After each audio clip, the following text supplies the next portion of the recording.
con quien estaremos conversando el tema que ha generado mucha duda, mucha comentarios y qué es lo que pasa a nivel internacional con la decisión que tomó el gobierno nacional de invadir territorio mexicano. Asambleísta, muy buenos días, bienvenida para Radio Soberana.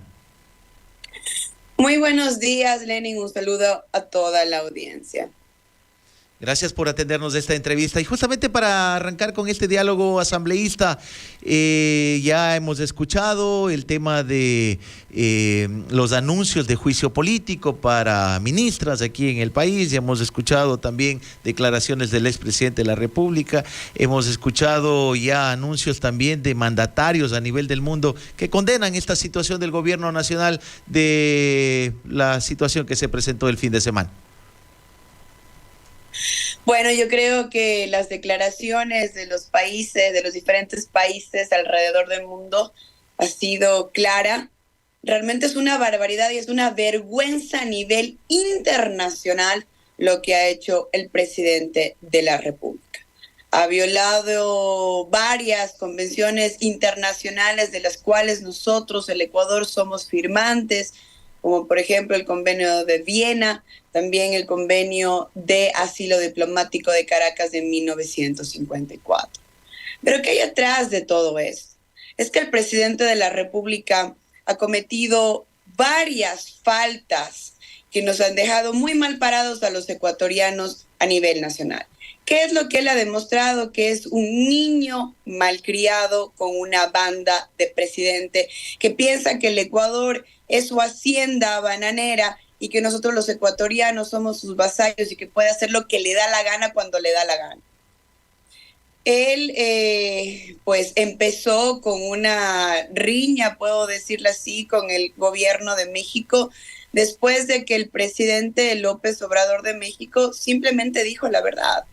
En una de sus mañaneras, hablando con los medios de comunicación en México, dijo que la ex candidata a la presidencia, Luisa González, perdió la presidencia porque murió el señor Fernando Villavicencio, fue asesinado.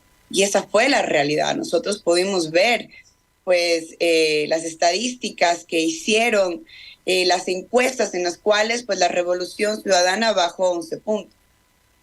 En este momento creo que la Revolución Ciudadana es el partido político que más ha estado presionando para que se sepa la verdad de por qué falleció el señor Fernando Villavicencio. No porque perdimos las elecciones, sino porque esto le pudo haber pasado a cualquiera de los otros candidatos. Necesitamos tener respuestas, pero eso no quiere decir que esa haya sido una realidad. El señor Daniel Noboa nunca hubiera sido presidente si eso no hubiera pasado. Esas fueron las declaraciones del señor presidente de México. A Daniel Noboa no le gustó y tomó la decisión de expulsar a la señora embajadora de México del Ecuador. Pero no solamente esto, empezó a dar un despliegue innecesario de poder a las afueras de la embajada mexicana, poniendo patrulleros, motos, policías a las afueras, sabiendo que la Embajada de México, pues obviamente no tiene personal policial y era innecesario, como digo, una muestra de poder innecesaria. El señor López Obrador desde México da otras declaraciones en otro mañanero y dice, ¿para qué este despliegue de poder? Nosotros no le estamos haciendo nada a Ecuador, es innecesario. Ese es el comportamiento de un facho. Y eso me imagino que fue lo que más le disgustó al señor presidente y pues tomó la decisión de meterse, allanar a la embajada mexicana, pero sobre todo, y también es importante decirles que secuestró al señor Jorge Glass.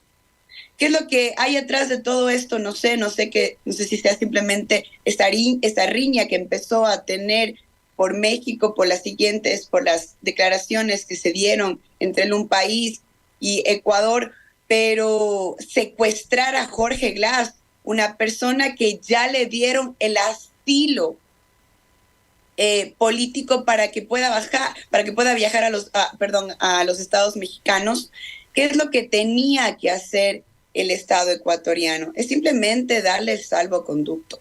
¿Qué es lo que ha argumentado el Ecuador en este sentido? Que supuestamente México estaba violentando la ley, el derecho internacional, teniendo a un delincuente, supuestamente ellos, dentro de la embajada.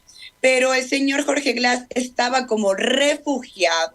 ¿Y qué es lo que dice el artículo 9 de la Convención de Asilo Diplomático de Caracas de 1954? El artículo 9 dice que el país que va a entregar el asilo puede recibir toda la información, en este caso, del país en cuestión, el cual va a retener a la persona, en este caso de Ecuador, puede recibir toda la información sobre por qué esta persona debería de estar en la cárcel por crímenes comunes, pero es el país que va a dar el asilo el que decide si la persona está siendo perseguida políticamente o está siendo juzgada por crímenes comunes. Así que aquí no tiene nada que ver lo que piensa el Ecuador. Ellos ya decidieron que efectivamente Jorge Glass, según ellos, sin ninguna evidencia, pues había cometido un crimen común y debía de estar en la cárcel, pero México decidió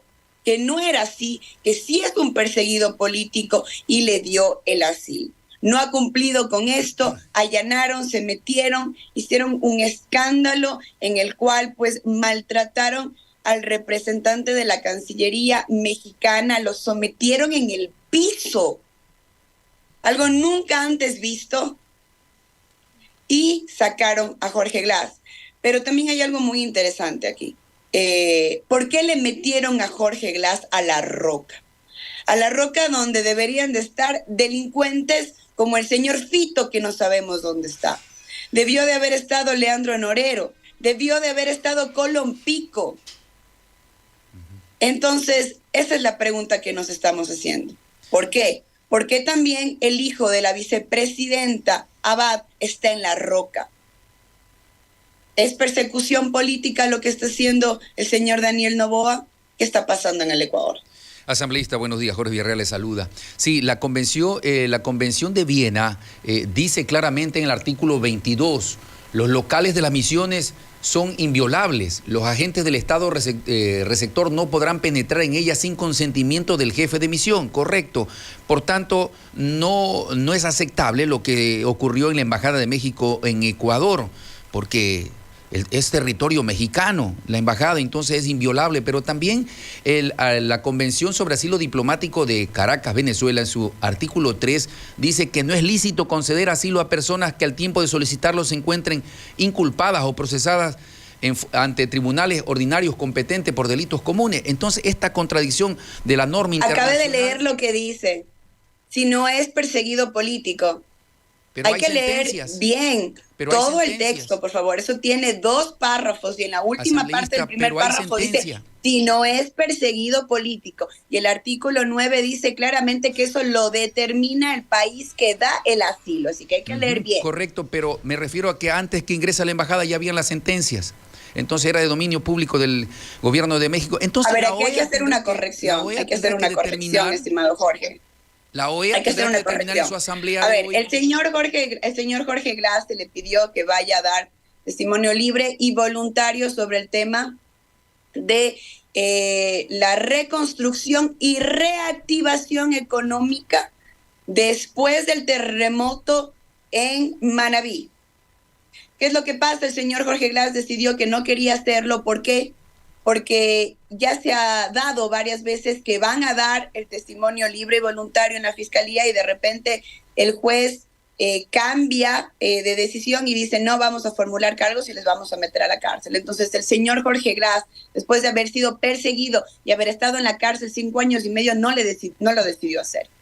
Esta denuncia y esta investigación sobre este caso de la reconstrucción de Manabí y reactivación económica, porque eso es importante, se dio hace 5 años ya. Entonces, ¿por qué no investigó la fiscalía hace 5 años?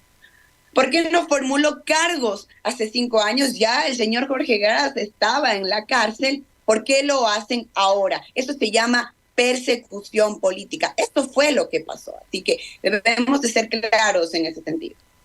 Sí, pero aclaremos, asambleísta, no me estoy hablando del tema de Manabí, hay sentencias anteriores, como la del caso de Odebrecht, ¿o no existe esa sentencia? Pero, a ver, ya unificaron las sentencias del señor Jorge Glass, cumplió con lo que debía de haber cumplido. Recordemos que él salió ya en libertad.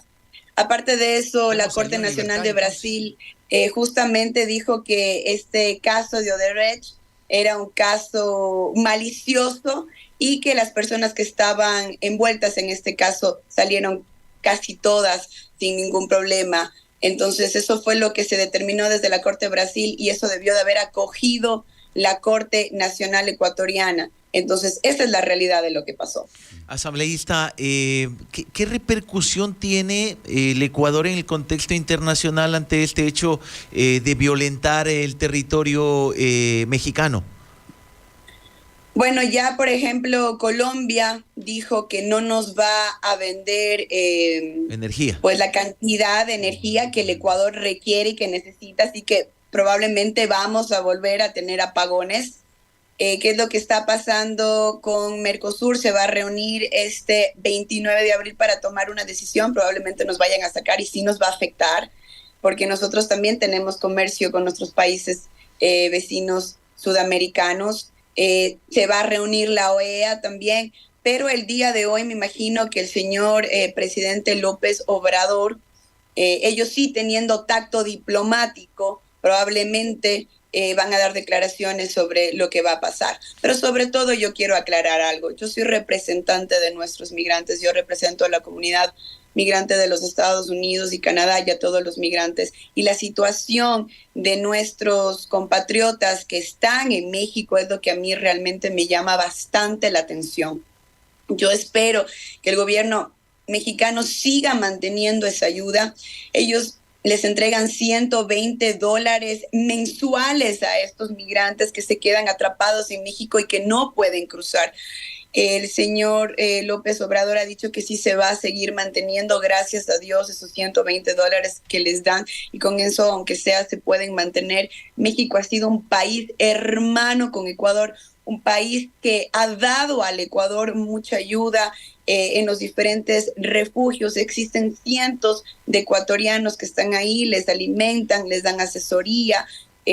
Muchos de ellos se pueden quedar hasta en México, así que México se ha portado bien con el Ecuador. Nosotros, al contrario, deberíamos de ser muy agradecidos con México por todo lo que han hecho por nosotros los migrantes ecuatorianos. Bueno, así que yo estoy esperando para ver la resolución. El derecho internacional y el derecho humanitario también lo compromete a México, porque nada tiene que ver tercero frente a un problema entre gobiernos. La pregunta, el sábado se reunió la Revolución Ciudadana. Definitivamente ya se rompió todo con ADN y con el gobierno. ¿Esa fue la decisión de la revolución y los asambleístas que asistieron el sábado? Fue una decisión de todos. Nosotros somos una oposición, pero somos una oposición democrática. Realmente nosotros solamente tuvimos un solo acuerdo para elegir a las autoridades de control dentro de la Asamblea Nacional cuando recién iniciamos. De ahí cada proyecto de ley nosotros lo estábamos discutiendo dentro del seno de la bancada. En este sentido, yo, Mónica Palacio, siempre he estado en contra de todos los proyectos de ley del señor presidente de la República. ¿Por qué? Porque solamente ha querido beneficiar a unos pocos grupos de poder y no a todos los ecuatorianos. Nosotros obviamente hemos tomado decisiones dentro de nuestra bancada, somos una bancada orgánica y democrática. Así que al comienzo le estábamos dando el espaldarazo que necesitaba el presidente de la República para que él sienta y el pueblo ecuatoriano sienta que todos estamos unidos para sacar al Ecuador de esta crisis económica, social, etcétera. Pero realmente las acciones del presidente de la República una y otra vez han dejado mucho que desear. No olvidemos el escándalo de la chatarra, en el cual él iba a enviar armamento a los Estados Unidos armamento ruso a los Estados Unidos, para que los Estados Unidos envíe este armamento a Ucrania para que mate a rusos. Eso es en lo que nos estaba metiendo el señor presidente de la República. Fue una vergüenza una vergüenza a nivel internacional y ya sabemos cómo reaccionó Rusia. Asambleísta. Después el escándalo, solamente termino con esto, después el escándalo que hizo en España botando dinero y diciendo que le lleven de farra y ahora esto. Entonces nosotros no podemos continuar con un niño malcriado irresponsable con banda de presidente.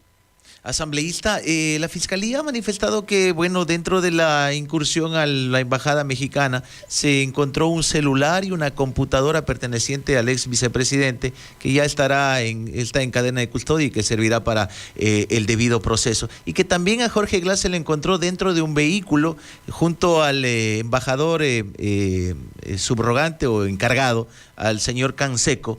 Y que no estaba en la residencia y que quizá por eso se pretendía o se tenía la idea de una fuga de Jorge Glass. ¿Qué va a pasar con el tema del celular, de las computadoras, al momento que realicen la indagación?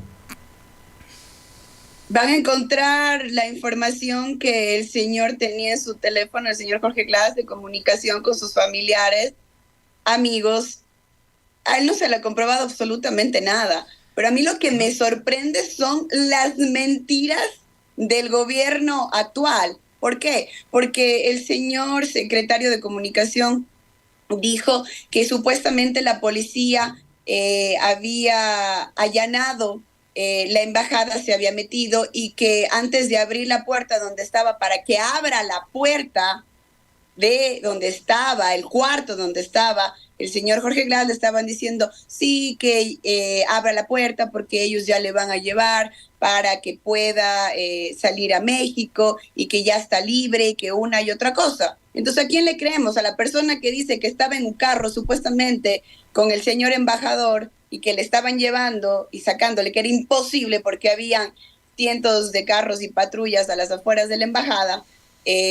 O le creemos al secretario que dijo que habían dicho ciertas frases para que él abra la puerta, le habían golpeado dentro porque se había resistido y le habían sacado. Entonces, ¿a quién le creemos? ¿A los mentirosos de siempre? ¿A quién le creemos? ¿A quién le creemos? Esa es la pregunta. Dicen una cosa, después dicen otra cosa. Al final, yo vi que el señor Jorge Glass se subió en el avión para que le lleven a La Roca y no podía caminar. Eso es lo que yo vi. Asambleísta, y retomando el tema legislativo de donde usted es parte actualmente, de la Asamblea Nacional, con esta ruptura de la que ustedes definitivamente ya no habrán ni los 7 que votaron por la ley de turismo, ahora el que vote en contra de lo que la revolución decida se va para afuera, es lo que yo escuché y el resumen de la decisión de ustedes. O sea, ahora el bloque tendrá que demostrar la unidad. ¿Con esto se perderían votos para la opción que ustedes tienen contra Diana Salazar y el juicio político? Son el bloque más numeroso, pero que ya no tendrían mayoría porque antes lo tenían con los socialcristianos y los gobiernistas. Es una muy buena pregunta y realmente nosotros aquí, como siempre hemos dicho, no estamos buscando votos. Nosotros lo que estamos buscando es que los asambleístas voten con ética y con moral. Realmente ha sido bastante complicada la situación de la señora fiscal. Ella decide investigar a la carta cuando le conviene. Todavía no sabemos qué ha pasado con el caso León de Troya, con el caso Danubio. No sabemos qué ha pasado con INA Papers, con el caso Pandora Papers. Todavía sigue sin investigar. La señora fiscal tiene un escándalo ahora, no sé si amoroso o no amoroso, y eso no tiene nada que ver la vida personal de las personas, pero que sí está afectando que ella dé información a sus amigos, en este caso al señor Ronnie Aliaga, sobre sus acciones. Entonces, y las acciones que toma la fiscalía, y ella mismo ha dicho que sí sabía qué pasó después de la muerte del señor Fernando Villavicencio y nunca hizo nada y hasta este momento tampoco no se sabe. Entonces sí deja de desear, sí deja de entredicho muchas cosas de su accionar dentro de la fiscalía. Yo creo que es una fiscal negligente. Yo creo que la fiscalía no ha hecho y las fiscalías en el país no hacen el trabajo que necesita la gente. Yo justamente hice una fiscalización sobre ese tema que ya la pondré en mis redes sociales. pero nosotros necesitamos aquí gente que realmente trabaje por el pueblo ecuatoriano y por todos, y como repito, no por unos pocos grupos de poder. Asambleísta, tómelo de buen lado lo que le voy a consultar. Al menos aquí se puede hacer oposición en Ecuador. Si tuviéramos en Venezuela con la ley de Maduro, todo aquel que pone criterio en contra del gobierno va preso. En Ecuador al menos hay democracia todavía. A ver, ese es un buen tema. Justamente son las elecciones en Venezuela y el señor Maduro ha sido elegido, así como fue Chávez, democráticamente una y otra vez. Así que esta es la realidad. Yo no considero de que no haya oposición, al contrario, nosotros hemos escuchado dentro del Parlamento venezolano cómo se discute y se discute fuertemente, así que no considero que esa es la realidad. Pero bueno, antes decían, cuando estaba haciendo el señor Guillermo Lasso campaña, que el Ecuador, no queríamos que el Ecuador se vuelva a Venezuela si ganaba la Revolución Ciudadana, y ahora estamos mucho peor porque somos el primer grupo de nacionalidad ecuatoriana que sale a los Estados Unidos, el primer grupo latino de Sudamérica, de gente que sale mayormente a los Estados Unidos, y que estamos ahorita mucho peor que Venezuela, le comento. Correcto, asambleísta, queremos agradecerle por atendernos esta importante entrevista, augurarle éxitos en las funciones y que cada trabajo, cada iniciativa siempre sea por el bienestar de todo el país. Muchísimas gracias, Lenin, un saludo muy cordial a toda su audiencia. 7 de la mañana con 29 minutos, 7:29, era el asambleísta de la Revolución Ciudadana, Mónica Palacios, topando el tema de boga, ¿no? El tema ahora es el tema del momento. Incidencia de Jorge Glass. Jorge Glass está pidiendo... Ya nos olvidamos de Metástasis, nos olvidamos de Purga, nos olvidamos de Plaga. Ahí y ahora sale una nueva serie en la política ecuatoriana. Muchos expertos en derecho internacional, incluso que se... Claro. Bueno, la defensa del ex vicepresidente Jorge Glass presentó recursos de habeas corpus. Sí. Presentó recursos de habeas corpus. Hay que ver qué ocurre ahora. La defensa del ex vicepresidente Jorge Glass presentó ayer un recurso de habeas corpus que recayó en una unidad de garantías penitenciarias de la ciudad de Guayaquil, según constata en registros públicos en línea revisados por CNN, tomo de la página de CNN. Con este amparo, Glass busca salir de la cárcel de máxima seguridad de La Roca, en Guayaquil, donde fue recluido el sábado tras su captura dentro de la Embajada de México en Quito. Los recursos de habeas corpus, según la Constitución ecuatoriana, tiene por objeto recuperar la libertad de quien se encuentra privado de ella de forma ilegal, arbitraria o ilegítima, por orden de autoridad pública o de cualquier persona, así como proteger la vida y la integridad física de las personas de libertad. La Fiscalía del Ecuador le dijo a CNN ayer que se abstenga de comentar sobre recursos presentados por la defensa de Glass. Eso lo publica CNN el día de hoy.